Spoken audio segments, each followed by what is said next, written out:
Today's Moravian text reading is from John chapter 20, verse 10 to 23. What a wonderful, inspiring, soul-lifting reading. Jesus, the crucified Saviour, is now risen from the dead, having defeated sin and death and the devil forever. And now this risen Jesus appears to Mary and then to the other disciples. The first thing that got my attention in reading the passage today was just the patience of God. God is so patient with us. Now, in yesterday's reading earlier on in this passage on the first Easter Sunday, Peter and John and Mary had all gone to the tomb.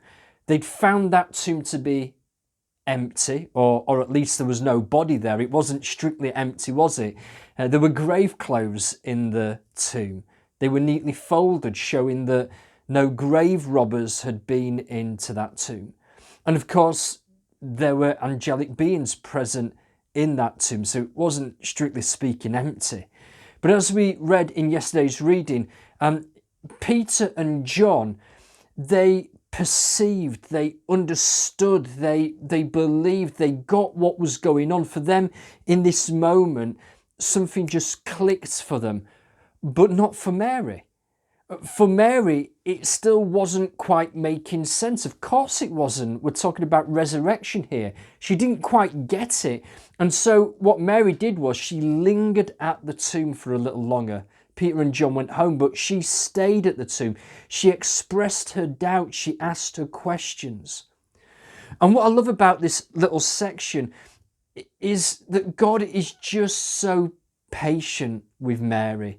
He doesn't judge her or reject her. Mary's confusion and lack of belief, that isn't an issue for Jesus. He is just so patient with us, isn't he? And secondly, we see the grace of Jesus. Jesus is so gracious to Mary. He speaks her name to her. He says, Mary.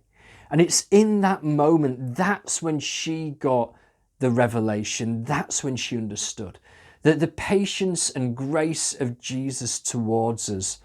And of course, we do live in very challenging, confusing days, don't we? I don't think it's easy or automatic to work out what it is that God is doing in these days or what God is saying to us in these days. It's tricky. But God is just so patient and gracious towards us in that. And I think the key is to be like Mary, to get ourselves into that place of his presence, to seek him, to question, ask questions of him, to hear his voice. And of course, Jesus then sort of commissions Mary. Jesus says to Mary, go. It's a commissioning. Go and tell your brothers. Jesus is entrusting Mary with the role of the first ambassador, the deliverer of good news, like a legal witness. It's just yet another example of just how radically Jesus empowered women into leadership.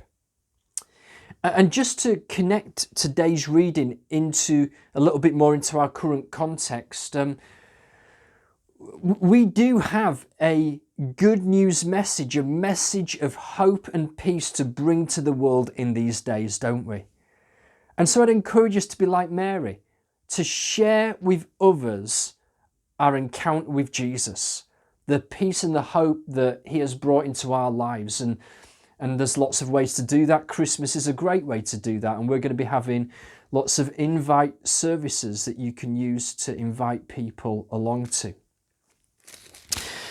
We then move into verse 19. And again, just to connect this into our experience, the disciples and their context. These disciples were actually in a form of lockdown, weren't they?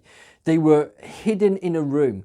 They were experiencing loss, grief, trauma, the sorts of emotions we're experiencing at the moment.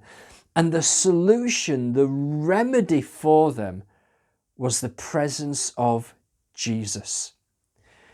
Because Jesus can enter any room.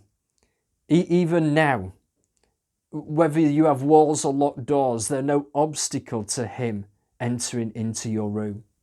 And what I love about this little section is that even though the natural human tendency in times of uncertainty and fear is to isolate and to hide, these disciples were making the choice to do that together. The sense of community that had been established through Jesus was stronger than that human driver to isolate. I love that. And there's something about being together that helps us to see and experience Jesus. And I don't know about you, but I am finding that as I make the choice to gather online with other believers via Zoom, via Facebook Live prayers, or just through these forms of study online each day, as we gather virtually, Jesus is doing what he always does, what he has promised to do. Jesus turns up. He presences himself with us. He speaks his shalom peace into our troubled hearts and minds, just as he did for those first disciples, just as he continues to do for the 2s and 3s that gather in his name in the persecuted world, for the persecuted church, the secret church, and just as he can do for us in these days as we gather online facing restrictions. So, and open up your life to him today and experience his presence with you.